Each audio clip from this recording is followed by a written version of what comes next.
నమస్తే. ఆషాఢం అంటే అందరికీ ఇష్టమైంది. కొత్తగా పెళ్ళైన దంపతులకు మాత్రం ఈ మాసం వస్తుందంటేనే తీవ్ర అసహనం వ్యక్తం చేస్తుంటారు. వివాహమైన తర్వాత వచ్చే తొలి ఆషాఢంలో కొత్తగా అత్తారింటికి వచ్చే కోడళ్ళు, అత్తగారు ఒకే చోట ఉండకూడదు.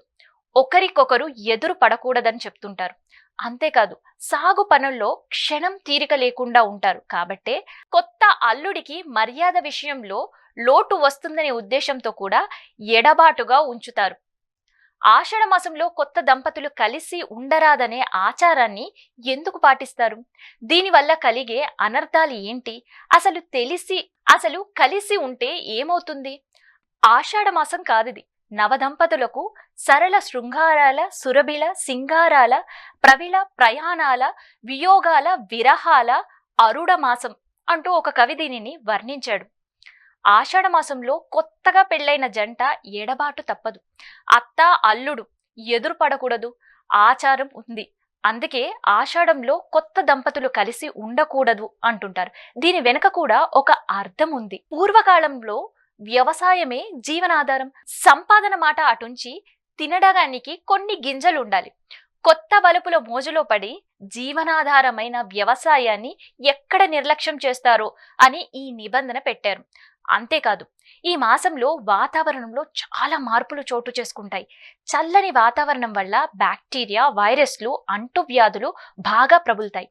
ఇలాంటి సమయంలోనే కొత్త పెళ్లి కూతురు గర్భం దాల్చితే పుట్టబోయే బిడ్డ మీద వాటి ప్రభావం ఉంటుంది. అందుకే శాస్త్రీయంగా నమ్మకం పిండానికి తొలి 3 నెలలు చాలా ముఖ్యం. ఈ సమయంలో అవయవాలు ఏర్పడతాయి. కావున ఈ నెలలో వధువు పుట్టింట్లో ఉండటమే క్షేమమని పెద్దలు ఆచారాలు పెట్టారు. ఈ ఆషాఢాన్ని అనారోగ్య మాసంగా పేర్కొంటారు. ఈదురుగాలులు, వర్షం కురుస్తుంది. కాలువల్లోని నదుల్లోనూ ప్రవహించే నీళ్లు అపరిశుభ్రంగా ఉంటాయి. మలినాలతో కూడిన నీటి వల్ల అనారోగ్య సమస్యలు తలెత్తే అవకాశం కూడా ఉంటుంది.